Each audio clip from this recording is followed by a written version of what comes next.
Za drugi A finale tukaj na svetovnem prvenstvu v sprintu na mirnih vodah v Milanu je poskrbela Mija Medved. Čestitke za vašo predstavo v polfinalni skupini. Na koncu ste zaostali zgolj za izvrstno poljsko tekmovalko, ampak greva najprej na začetek. Po startu ste bili precej v ozadju. Kako ste to vse skupaj nekako pripeljali do uspešnega konca v polfinalu? Najprej hvala za čestitke. Ja, res je, v bistvu po štartu vedela sem, da imam Poljakinjo zraven sebe, ker pač ona gre, in sem imela plan samo, da štartam in da mi ne uide toliko naprej, da ti pol ne pade vse dol.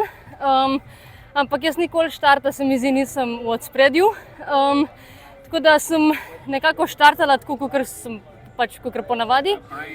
Pol pa sem neko hitrost ohranjala, sem se počutila zelo dobro.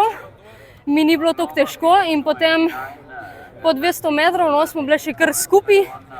Ko smo prečle 200 metrov, zadnjih 200 metrov, sem samo začela dodajati vse, kar sem imela v sebi, in v bistvu se je čovek kar lepo premikal.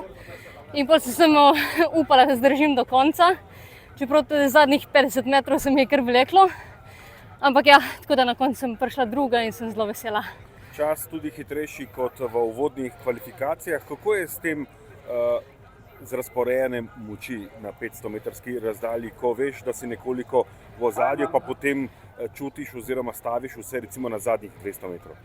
Ja, v bistvu 500 metrov je ena najtežjih disciplin za dirkati, zato ker moraš nekako ful sebi zaupati, pa dobro si razporediti moči. Zdaj enim paše, da grejo štarte bolj hitro, pa so odspredaj. Jaz pač ne štartam nikoli hitrejš, tako da vem, da sem zmeraj bolj v ozadju. In v bistvu, ja, zelo si moram zaupati, no, in verjeti, da ni še konc, in pol daš vse od sebe, no. Torej, to je bil načrt, ki ste se ga držali in ste ga imeli tudi v glavi, preden ste začeli? Ja, v bistvu jaz sem res hotela priti v finale A, tako da ja, sem samo se držala tega, da bom zmogla, in to je bilo to. Je uvrstitev med najhitrejše na tem svetovnem prvenstvu nekaj, kar ste mislili, da vam bo uspelo oziroma si zelo želeli? Ja, sigurno sem si zelo želela. Vedela sem, da bo zelo težko, ker je itak olimpijska disciplina in so tukaj res najboljše na svetu. Ampak sem pa tudi vedela, da sem dobro trenirala letos in sem zelo napredovala od lani. Tako da sem v bistvu več ali manj hotela sebi dokazati, no, da zmorem, da sem lahko med najboljšimi.